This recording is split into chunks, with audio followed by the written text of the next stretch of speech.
बच्चों आज की क्लास में हम पिछले जो क्वेश्चन करके बैठे हैं 2, 3, 4, 5, 6 समथिंग जो भी क्वेश्चन करे हैं उन्हें आगे कंटिन्यू करने वाले हैं। अब मैं कराऊंगा आपको क्वेश्चन नंबर 9 जो कि आपकी टीएस ग्रेवाल बुक का है और क्वेश्चन मैंने आपकी स्क्रीन पर भी शो करा दिया है।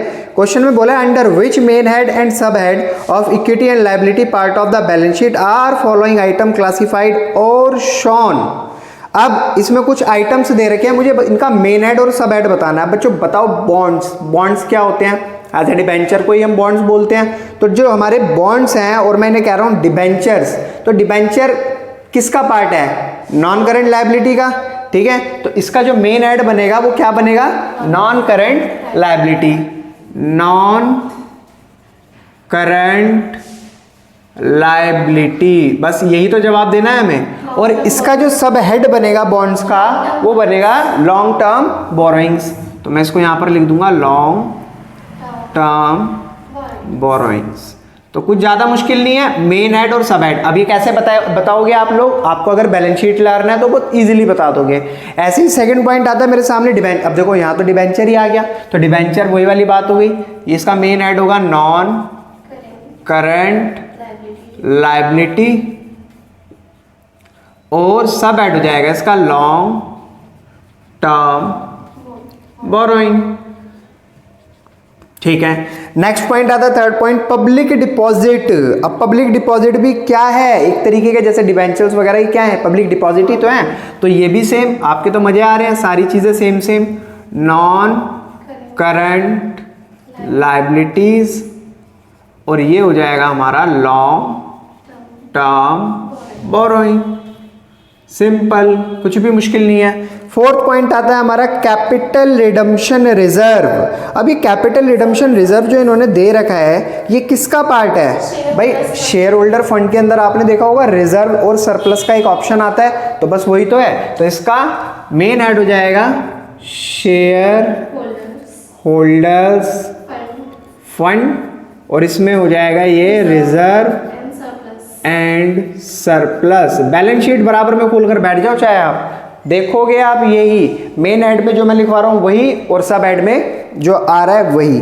Forfeited share account. अभी फोरफिटेड शेयर अकाउंट के लिए मैंने आपको याद होगा लास्ट क्लास में जो हमारी कॉन्सेप्ट वाली क्लास रही थी उसमें मैंने एक लाइन लिखवाई थी आपको, बस वो लाइन रटने के लिए बोला था और उसी लाइन को आपको यहां पर लिखना है। तो वो लाइन क्या थी?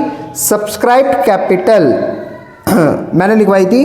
सब ऐड हो जाएगा इसका shown as addition in subscribed share capital और इसका जो मेन हेड है वो क्या बनेगा?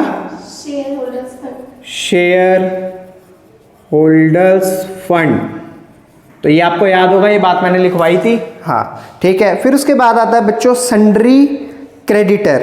अब ये सन्ड्री क्रेडिटर जो लिखा हुआ है ये किसका मतलब? सन्ड्री क्रेडिटर आपको पता ही होगा एक तरीके की करंट लायबिलिटी होती है। अगर मेन हेड की बात करूं मैं, एक तरीके की क्या है हमारी करंट लायबिलिटी, नहीं तो आप बैलेंस शीट में देख सकते हैं।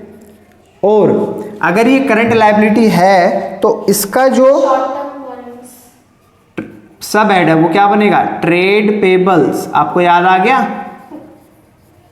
हम क्या करते थे? क्रेडिटर को और बिल्स पेबल को जब ऐड करते थे तो किसके इक्वल आता था? वो ट्रेड पेबल के, ठीक है। तो बस यही इसका सब हेड बनेगा। अब बच्चों लास्ट पॉइंट आता है interest accrued but not due on debenture. अब देखो ये दो बातें होती हैं, मैं इस चीज को आपको समझा देता हूं फ्यूचर में कंफ्यूजन ना हो। Interest accrued but not due on debentures और एक लाइन और होती है interest accrued but due on debentures। अब देखो इस वाले एग्जाम्पल को समझाने के लिए ना मैं आपको यहां पर लेकर आता हूं। आप एक बात याद रखो, मान लो आपने जो यहां पर जो बोला है ना interest accrued but due on debentures, ठीक है, और यहां पर बोला है interest accrued but not due on debentures. मान लो आपने यहां पर डिबेंचर इशू करे, या ये आप कह सकते हो कि आपने, चलो ठीक है, डिबेंचर इशू करे, ये पूरा हो गया हमारा 1 साल 1 साल 1 साल 1 साल, यहाँ आकर 1 साल हमारा खत्म हो गया। अब यहाँ पर क्या है, जो इस पूरे साल को हमने मतलब बीत चुका है, उस डिबेंचर का हमें यहाँ पर क्या मिलना चाहिए, इंटरेस्ट मिलना चाहिए। ठीक है, तो ये पूरा 1 साल हो गया कंप्लीट, यहाँ पर हमें इंटरेस्ट मिल जाएगा। तो ये इसलिए लिखा हुआ है interest accrued but due on debenture, मतलब पूरा साल बीत चुका है, अब ये डेट आ चुकी है हमारी इंटरेस्ट मिलने की, तो यहाँ पर डिबेंचर का जो इंटरेस्ट है वो ड्यू है। ठीक है, इस कंडीशन में क्या होगा, मान लो ये साल की शुरुआत है और साल का आखिरी है, आपने लगभग 3 महीने बाद यहाँ पर क्या करा, डिबेंचर को इशू करा। ठीक है, अब ये होता क्या हो गया, तो ये हो गया हमारा यहाँ पर साल खत्म, ये हो गया हमारा साल खत्म। तो क्या यहाँ पर आपका इंटरेस्ट ड्यू है, नहीं, साल खत्म हो गया है, मगर अभी पूरा एक कंप्लीट ईयर नहीं हुआ है जिस दिन से हमने डिबेंचर को इशू करा था। तो डिबेंचर जो है यहाँ पर पूरा 1 साल कंप्लीट होगा, तो जो वो मिलेगा, इंटरेस्ट मिलेगा, वो यहाँ पर मिलेगा।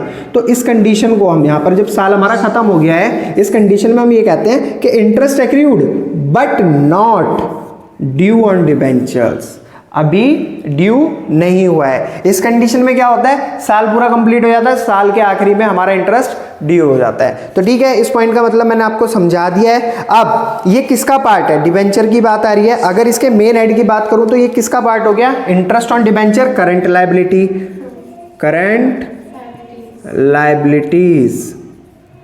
और इसके अगर सब हेड की बात करी जाए तो ये किस में आता है बच्चों, अदर करंट लायबिलिटीज। तो ये तो था हमारा आज का question number 9। I hope question आपको बहुत अच्छे से समझ आया होगा।